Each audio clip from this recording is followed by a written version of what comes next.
Euzu billahi mineşşeytanirracim. Bismillahirrahmanirrahim. Elhamdülillah ve salatu ve selamu ala Resulillah. Değerli arkadaşlar, Muhammed Ali Es-Sabuni'nin Et-Tefsirul Vadihul Muyesser adlı eserinden 29. cüzün 39. dersini yapmak üzere birlikteyiz. Geçen dersimizde El-Muzzemmil suresini işliyorduk. 12. ayete gelmiştik. Bu ayetin öncesiyle bağlantısını görebilmek için bir önceki ayetten başlamakta fayda var. Mealen ne buyuruluyordu önceki ayette? وَذَرْنِ وَالْمُكَذِّب۪ينَ اُلِي النَّعْمَةِ وَمَهِّلْهُمْ قَل۪يلًا وَذَرْنِ bana bırak وَالْمُكَذِّب۪ينَ o hakkı, hakikati, kelamımı, elçimi yalancı sayan, yalan sayan o kimseyi ve benzerlerini bana bırak. Ulin na'meti o lüks içinde yaşayan, konfor içinde yaşayan, o nimetler bahşettiğim o kimseleri bana bırak. Ve mehhilhum qalila ve biraz onlara süre tanı. Biraz bekle bakalım onları ne yapacağımı sen de onlar da görürsünüz.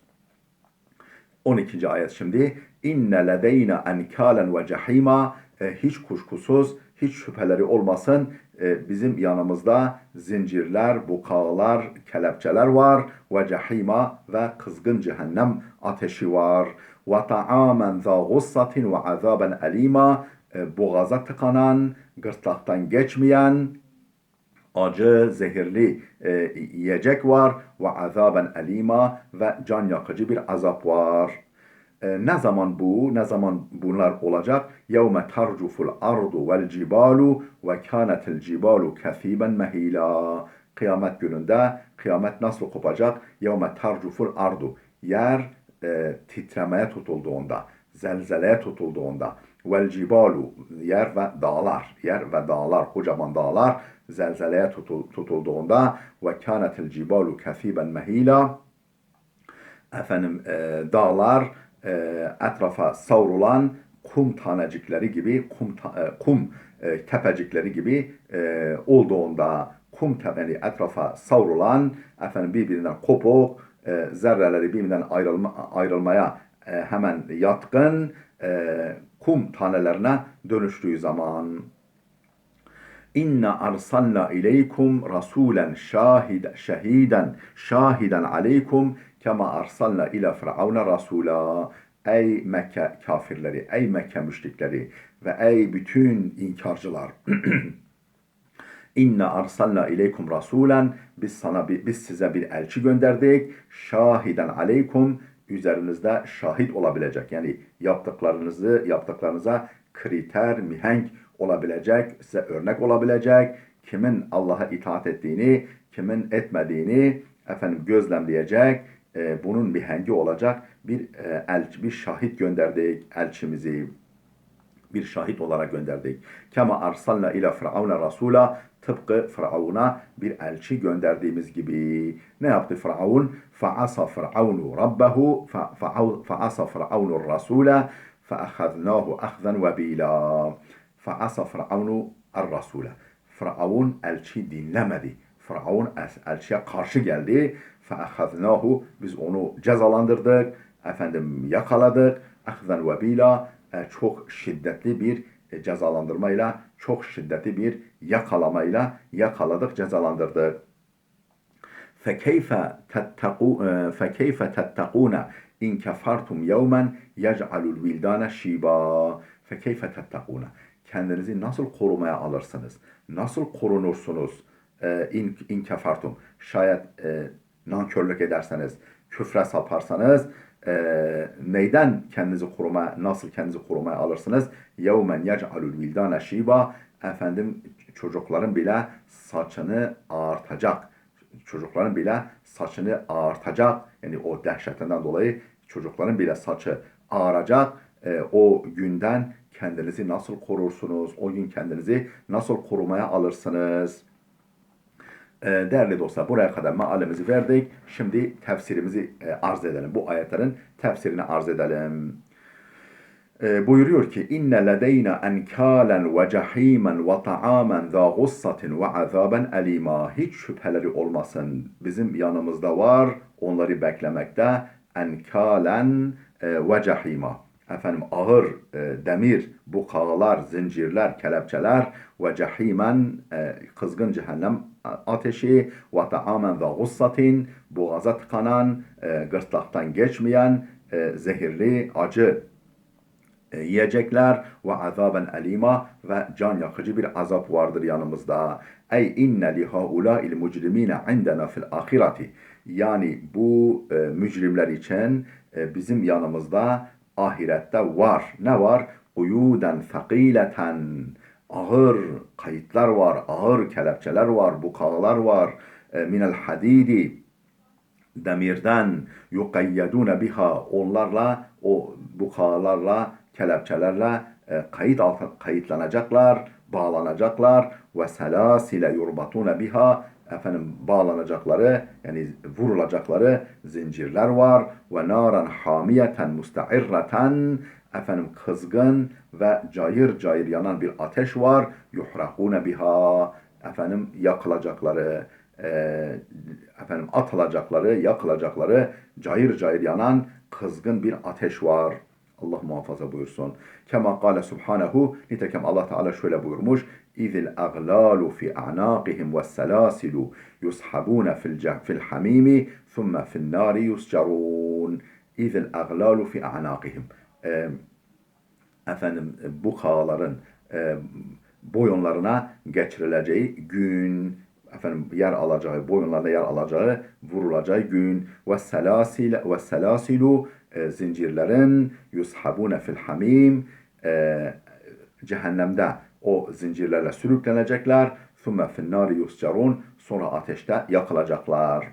Yakılacakları an, o anı bir düşünün diyor, göz önüne getirin. Thumme kâle sonra buyurdu Allah başka bir ayette gene ve ta'amen da gussat daha doğrusu buradaki surede ve ta'amen da gussatin ve azaben elima gussa sahibi yani boğazdan geçmeyen boğaza tıkanan gırtlağa tıkanan zehirli acı bir türlü yani insanlar yutamadığı ve bir yiyecek gıda ve azaben elima ve can yakıcı bir azap ey ve ta'amen kerihen gayre saigen fil halq يغص به آكله وهو الضريع والزقوم ey taamen kerihen yani nahoş bir yiyecek gayre saigen fil halk boğazdan bir türlü geçmeyen yagassu bihi akiluhu yiyenin tiksineceği efendim boğazının tıkanacağı bir türlü yutamayacağı yiyecek ve huve dari'u ve zakkum bu cehennem yiyecekleri olan dari' ve zakkumdur. Dari' ve zakkum isimli yiyeceklerdir. Kale İbn Abbas. İbn Abbas Hazretleri şöyle demiş. Yenşebu fil halqi fe la yedhulu ve la yahruc.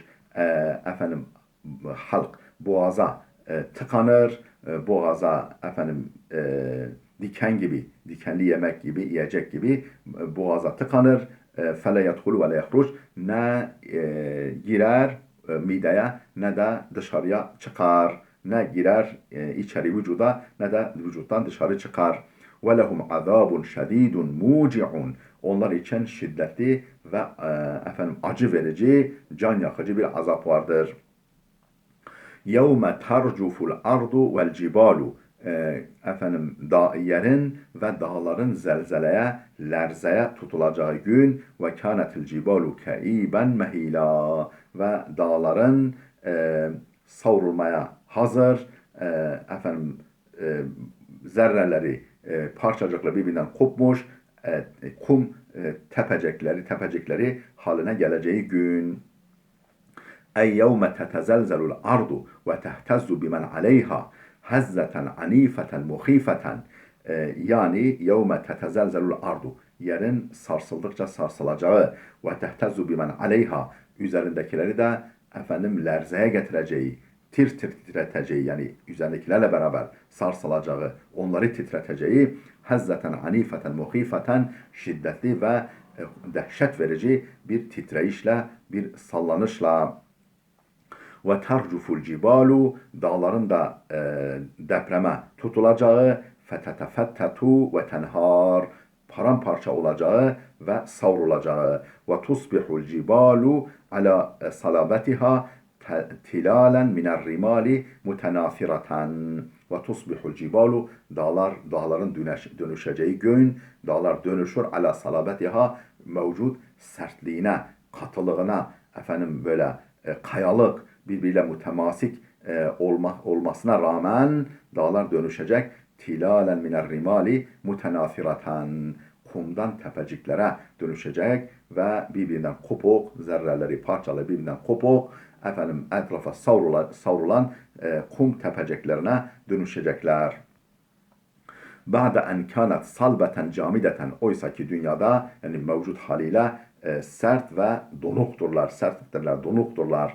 Ve tunsefu nesfen, bütünüyle savrulacaklar, atılacaklar, yani hallaç pamuğu gibi. Fela yapka cebelun illa tefettetet, parçalanmayan, hallaç pamuğu gibi savrulmayan, atılmayan, dağılmayan bir tek dağ bile kalmayacak.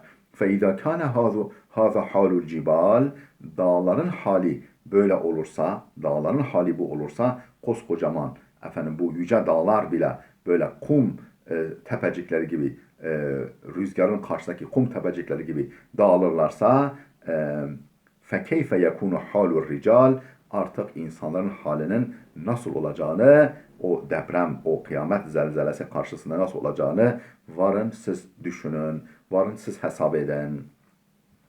İnna arsalna ileykum rasulen şahiden aleykum kema arsalna ila firavuna rasula. Ey Kureyş müşrikleri, ey o karakterdeki bütün insanlar, inna arsalna ileykum rasulen, biz size bir elçi gönderdik, büyük şanlı bir elçi gönderdik. Şahiden aleykum, üzerinizde şahit olacak. Kema arsalna ila firavuna rasula, Firavun'a da, tıpkı Firavun'a da bir elçi, yani Hazreti Musa'yı, Harun'u gönderdiğimiz gibi. Ey lekad ba'athna lekum ya ehle Mekke'te rasulen hadiyen neziren şahiden ala a'malikum huve khatemul enbiyai Muhammedun sallallahu aleyhi ve sellem. Ey lekad ba'athna lekum ya ehle Mekke, yani ey Mekke ahalisi, biz size gönderdik rasulen, bir elçi, hadiyen, rehber olacak, latif, hoş bir şekilde yol gösterecek, neziren, sizi bekleyen tehlikelere karşı uyaracak, şahiden ala a'malikum, yapıp ettiklerinize tanıklık edecek, sizin için bir kriter, bir mihenk, marziyat-ı ilahiyenin, Allah'ın hoşnut olduğu şeylerin aynası olacak. Bir elçi gönderdik. Huve hatemul enbiyai Muhammedun. Bu elçi kim? Bu şahit elçi kim? Peygamberlerin sonuncusu Hazreti Muhammed sallallahu aleyhi ve sellem. Yeşhedü aleykum yemel kıyameti. Kıyamet günü de hakkınızda tanıklık edecek. Dinlediniz mi onu? Dinlemediniz mi? İman yolunu mu tuttunuz? İnkar, küfran yolunu mu tuttunuz? Bu konuda tanıklık edecek bir elçi Muhammed. Kema arsalna ila firavunel cebbara, o zorba Firavun'a, tıpkı o zorba Firavun'a gönderdiğimiz gibi rasulen kerimen min ulul azm, ulul azm, yani çok büyük, azimli, çok peygamberlik yolunda çile çekmiş, peygamberlerden şanlı bir peygamber, kerim, değerli bir peygamber, bir elçi gönderdiğimiz gibi huve kelimullahi Musa aleyhisselam. Bu kelimullah, yani Allah'ın doğrudan doğruya kendisiyle konuştuğu Hazreti Musa aleyhisselamdır. فَعَصَى فِرْعَوْنُ الرَّسُولَ فَأَخَذْنَاهُ أَخْذًا وَبِيلًا. Firavun o elçiye, o büyük elçiye, şanlı elçiye isyan etti, karşı geldi, karşı durdu. فَأَخَذْنَاهُ أَخْذًا وَبِيلًا. Biz onu şiddetli bir ceza ile cezalandırdık. Kıskıvrak bir şekilde onu yakaladık. Ey fa'asa firavunu tağiyetu Musa, yani o doğyan sahibi, o taşkın, o azgın, o zorba Firavun karşı geldi Musa'ya, fekezzebe bi risaletihi, onun elçiliğini yalan saydı. وَلَمْ يُؤْمِنْ bihi, ona iman etmedi. فَأَخَذْنَاهُ أَخْذًا شَد۪يدًا لَا يُطَاقٍ. Biz de takat getirilemez, katlanılamaz, şiddetli bir azapla onu kıskıvrak yakaladık. وَأَهْلَكْنَاهُ اِهْلَاكًا فَظ۪يعًا شَن۪يعًا. Onu çok ağır ve çok kötü bir helak ile helak ettik. Yani Kızıldeniz'de onu bütün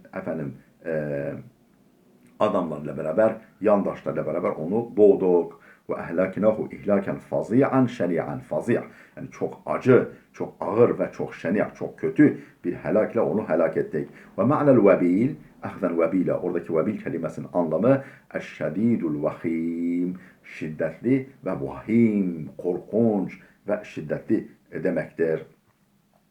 فَكَيْفَ تَتَّقُونَ in kefertum yevmen yec'alul vildane şiba.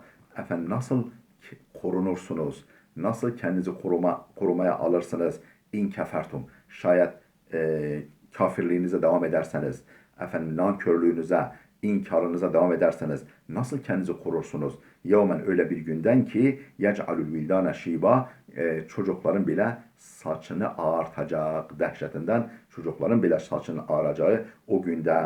Hâzâ tehdîdun li müşriki Kureyş'in. Bu Kureyş müşrikleri için bir tehdittir. Ey fekeyfe tencûne min azâbi yevmin fazî'an hâil. Ey yani fekeyfe tencûne. Nasıl kurtulursunuz? Min azâbi yevmin fazî'an hâil. Korkunç ve dehşetli bir günün azabından nasıl kurtulursunuz? İn kefertum billahi ve lem tu'minu bihi. Eğer şayet Allah'ı inkar eder, ona karşı nankörlük yapar, ve lem tu'minu bihi, ona iman etmezseniz. Yevme yeşibu fihil velid. O çocukların bile böyle dehşetten, korkudan saçlarının ağaracağı gündür. Min şiddeti havlihi ve kerbihi, onun dehşet ve sıkıntısı karşısında.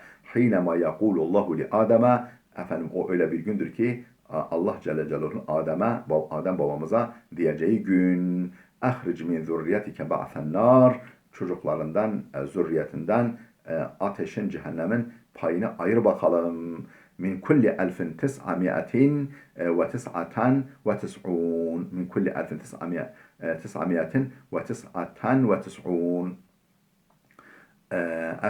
Her 1000 kişiden 999 kişiyi, 1000 kişiden 999 kişiyi evlatlarından cehenneme ayır. Ravahu Muslim. Bu hadisi İmam Müslim nakletmiş. Değerli dostlar, burada dursun. Videomuz oldukça uzadı. Gelecek dersimize kadar Allah'a emanet olun.